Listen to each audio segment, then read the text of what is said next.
ERi-TV news broadcast crew and I, Delit Sahaya, are now ready for your daily news briefing at 10:30 local time. First, let us catch up with the major headlines.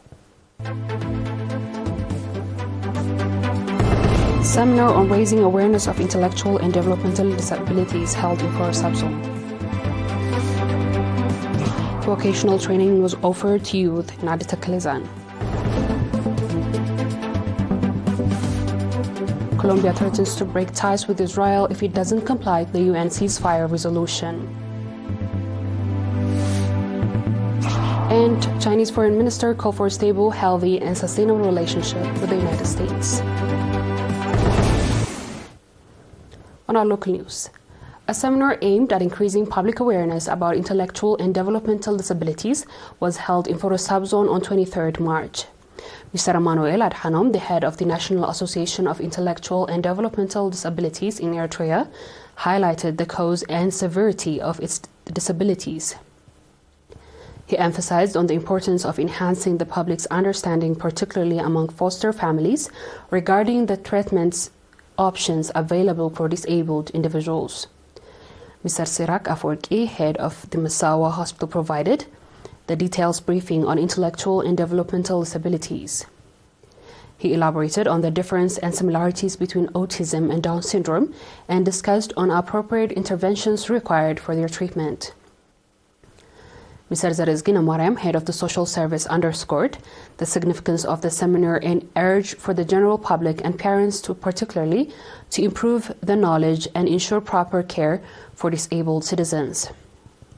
The seminar participants engaged in thorough discussions on the present topics and agreed on several recommendations to ensure the continuity of such seminars. Vocational training programs were offered to 357 youth, including 240 females in the Ansaba region. These programs, ranging between 1 to 3 months, covered various skills such as electrical power installation, computer technology, beauty salon management, still and video camera operation, first aid, drama, dance, and social science. Mr. Azazi Barkhatab, the regional head of the National Union of Eritrean Youth and Students, praised the effort made to enhance the youth's capabilities. He also expressed gratitude to those contributed in the successful execution of the training program. Mr. Saleh Ahmedin, chairman of the National Union of Eritrean Youth and Students, congratulated the trainees and encouraged them to apply the new skills practically to improve their living standards.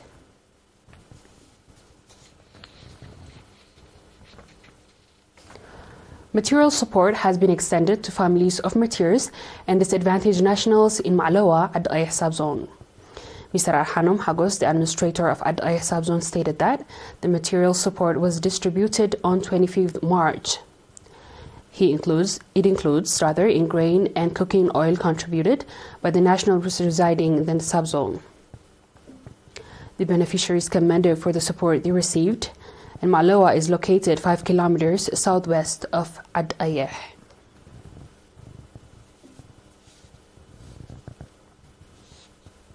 The viewers will be back with the international news shortly.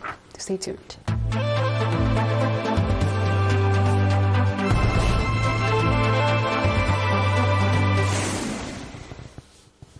Welcome back. Colombian President Gustavo Petro on Tuesday threatened to break off diplomatic ties with Israel if its country does not comply with the UN Security Council resolution that calls for an immediate ceasefire in the Gaza Strip. Petro made the announcement on X, formerly known as Twitter. On Monday, he published another message in which he celebrated the resolution's approval and urged other nations to suspend ties with Israel if it does not cease its military offensive in the Gaza Strip, which has resulted in the death of more than 32,000 people, according to the Gaza's health ministry. Israel's foreign minister replied to Petro's threat on Tuesday with a tweet which said that the Middle Eastern nation will continue to protect its people and will not give it any pressure and threats. The foreign minister accused Petro of being in support of the Hamas terrorists who massacred children and women during an October 7th raid on Israel communities that unleashed the current invasion in Gaza. And the Petro stance is a disgrace to the Colombian people. On our last news, Chinese Foreign Minister Wang Yi has called for a more stable, healthy and sustainable relationship between China and the United States. He made the remark on Tuesday at the Great Hall of the People in meeting with the Stephen Orlins, president of the National Committee on the U.S.-China Relations, and Granam Allison, a professor at Harvard University. Chinese Foreign Minister Wang Yi told his guests that the core issue of the China-U.S. relationship lies in Washington's threatening Beijing as its main strategic competitor and geopolitical challenge.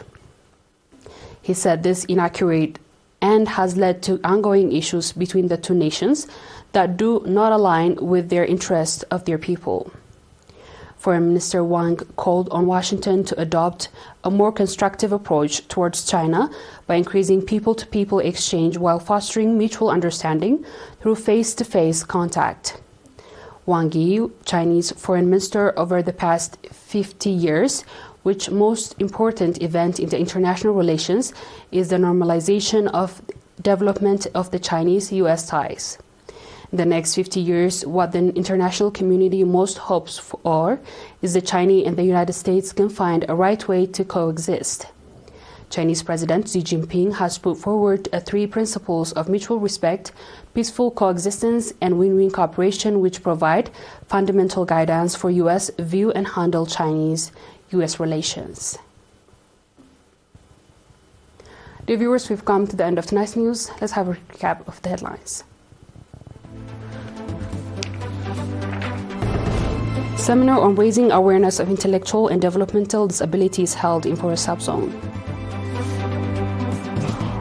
Vocational training was offered for youth in Haditakelezan. Colombia threatens to break ties with Israel if it does not comply with the UN ceasefire resolution.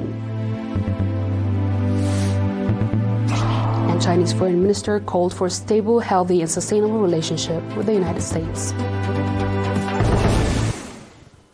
That is all our local and international news. Dear viewers, thanks for watching and have a good night.